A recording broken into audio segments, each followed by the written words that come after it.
Hi hello നമസ്കാരം. ഇന്ന് നമ്മൾ ഉണ്ടാക്കുന്നത് ക്രിസ്ത്യാനികളുടെ കല്യാണത്തലേന്ന് കിട്ടുന്ന ബീഫ് പെരളനാണ് കേട്ടോ. കാറ്ററിംഗുകാരുണ്ടാക്കുന്ന കാര്യമല്ല കേട്ടോ ഞാൻ സംസാരിക്കുന്നത്.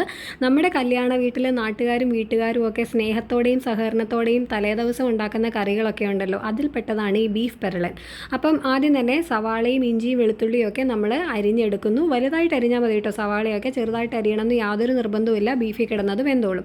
ശേഷം ഒരു പാനിലേക്ക് മഞ്ഞൾപ്പൊടി, മല്ലിപ്പൊടി, മുളക് പൊടി, ഗരം മസാല ഇതെല്ലാം കൂടെ നന്നായിട്ട് ഫ്രൈ ചെയ്ത് മീൻസ് അത് വറുത്തെടുക്കണം കേട്ടോ, മൂപ്പിച്ചെടുക്കണം. ഓക്കെ, അപ്പം ഇതാണ് ഇതിൻ്റെ ഈ ബീഫ് പെരളൻ്റെ വേറൊരു പ്രത്യേകത. ഈ പൊടികളെല്ലാം മൂപ്പിച്ചെടുക്കണം, പച്ചയോടെ ചേർക്കരുത്.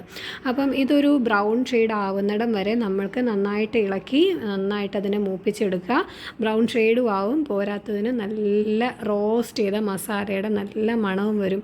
ഇവിടെ നമ്മൾ ഈ മസാല മൂപ്പിക്കുമ്പം നമുക്ക് അയൽക്കാർക്കൊക്കെ മനസ്സിലാവും നമ്മളിവിടെ ബീഫാണ് ഉണ്ടാക്കാൻ പോകുന്നതെന്ന്. പിന്നെ ഒരു ടിപ്പും കൂടെ പറഞ്ഞു തരാം. ഇത് മൂത്ത് ആ നിറവും മണവും ഒക്കെ മാറി വന്നതിന് ശേഷം ഫ്ലെയിം ഓഫ് ചെയ്തതിന് ശേഷവും ഒരു ഏതാനും സെക്കൻഡുകൾ ഒന്നും കൂടി അതൊന്ന് ഇളക്കി കൊടുക്കണം. അല്ലെങ്കിൽ അടിയിലത്തെ ലെയർ ഓഫ് മസാല കരിഞ്ഞു പോകാനായിട്ട് ചാൻസ് ഉണ്ട് കേട്ടോ. ചാൻസ് അല്ല, കരിഞ്ഞു പോകും. അതുകൊണ്ട് അങ്ങനെ ഇളക്കി കൊടുക്കുന്നതായിരിക്കും മസാല കരിയാതിരിക്കാനായിട്ട് നല്ലത്. അപ്പം ഇതുപോലെ മസാലയെല്ലാം നന്നായിട്ട് റോസ്റ്റ് ചെയ്തെടുത്തു. അതിനുശേഷം കഴുകി വൃത്തിയാക്കിയ ബീഫ് വലിയൊരു പാത്രത്തിലേക്ക് ഇട്ട് കൊടുത്തു. ഇതൊരു 1.5 കിലോ ബീഫുണ്ട്. ഇതൊരിക്കലും ഈ റെസിപ്പി കുക്കറിൽ ഉണ്ടാക്കരുത്. ഇത് വേറൊരു ഉരുളിയിലോ അല്ലെങ്കിൽ വേറെ പാത്രത്തിലോ ഉണ്ടാക്കണം. എന്നാലാണ് ഈ ബീഫ് പെരളൻ ആവുകയുള്ളൂ. നമുക്കിവിടെ അടുപ്പൊന്നും ഇല്ലാത്തതുകൊണ്ട് സ്റ്റൗവിലാണ് ഉണ്ടാക്കുന്നത്. അടുപ്പുണ്ടെങ്കിൽ അതാണ് ഏറ്റവും നല്ലത്. അപ്പം കഴുകി വൃത്തിയാക്കിയ ബീഫ് ഇട്ട് കൊടുത്തു. സവാള അരിഞ്ഞത്, വെളുത്തുള്ളി, ഇഞ്ചി, പച്ചമുളക്, കറിവേപ്പില, കല്ലുപ്പ്, ഇത്രയും സാധനങ്ങൾ നമ്മൾ ഇതിലേക്ക് ഇട്ട് കൊടുത്തിട്ടുണ്ട്. ശേഷം നമ്മൾ മൂപ്പിച്ച് വെച്ചിരിക്കുന്ന നമ്മുടെ മസാല, ഫ്രൈ ചെയ്ത് വെച്ചിരിക്കുന്ന റോസ്റ്റഡ് മസാലാസ് ഇട്ട് കൊടുത്തു. ആ മസാലയുടെ കളർ നോക്കി എന്ത് രസമല്ലേ കാണാനായിട്ട്. പിന്നീട് നമ്മൾ ഈ കൈകളിലേക്ക് ഈ വെളിച്ചെണ്ണ ഒഴിച്ച് അതും കൂടെ ചേർത്ത് നന്നായിട്ട് കൂട്ടി തിരുമ്മി യോജിപ്പിക്കുക. അപ്പം കല്യാണത്തലേന്നാവുമ്പം ഇതൊക്കെ തിരുമ്മി യോജിപ്പിക്കാനായിട്ട് ഇഷ്ടംപോലെ ആൾക്കാരുണ്ടാവും. അപ്പം ഇത് നന്നായിട്ട് തന്നെ തിരുമ്മി യോജിപ്പിക്കുക.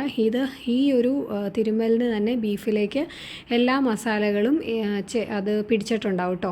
ശേഷം നമുക്ക് സ്റ്റൗവിലേക്ക് ഇത് വെച്ച് കൊടുക്കുക. സ്റ്റൗവിലേക്ക് വെച്ച് ഫ്ലെയിം ഓൺ ചെയ്ത് അത് അടച്ച് വയ്ക്കുക. ഒരു 5-6 മിനിറ്റ് ആ ഹൈ ഫ്ലെയിമിൽ തന്നെ വയ്ക്കുക. അപ്പം നമുക്ക് ബീഫിൻ്റെ വെള്ളമൊക്കെ അതിൽ നിന്ന് ഇറങ്ങി വരും. അല്ലാതെ വേറെ വെള്ളമൊന്നും നമ്മളിതിലേക്ക് ചേർത്തിട്ടില്ല കേട്ടോ. പിന്നീട് നമുക്കത് സിമ്മിലേക്ക് ആക്കിയിട്ട് ഇടയ്ക്കിടയ്ക്ക് ഇളക്കി കൊടുത്ത് അത് വേവിച്ചെടുക്കാം.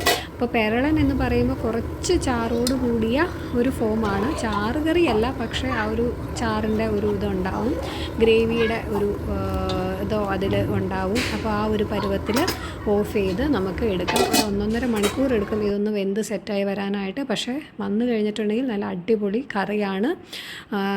എല്ലാ കറികളും എല്ലാ ടൈപ്പിലുള്ള റെസിപ്പീസും മാറി നിൽക്കുന്ന ഒരു സംഭവം തന്നെയാണ് ഈ ബീഫ് പെരളൻ. അപ്പം നമ്മുടെ ബീഫ് പെരളൻ ഏകദേശം സെറ്റായിട്ടുണ്ട്. അപ്പം എല്ലാവരും ഒന്ന് ട്രൈ ചെയ്ത് നോക്കുക. Thank you so much for watching.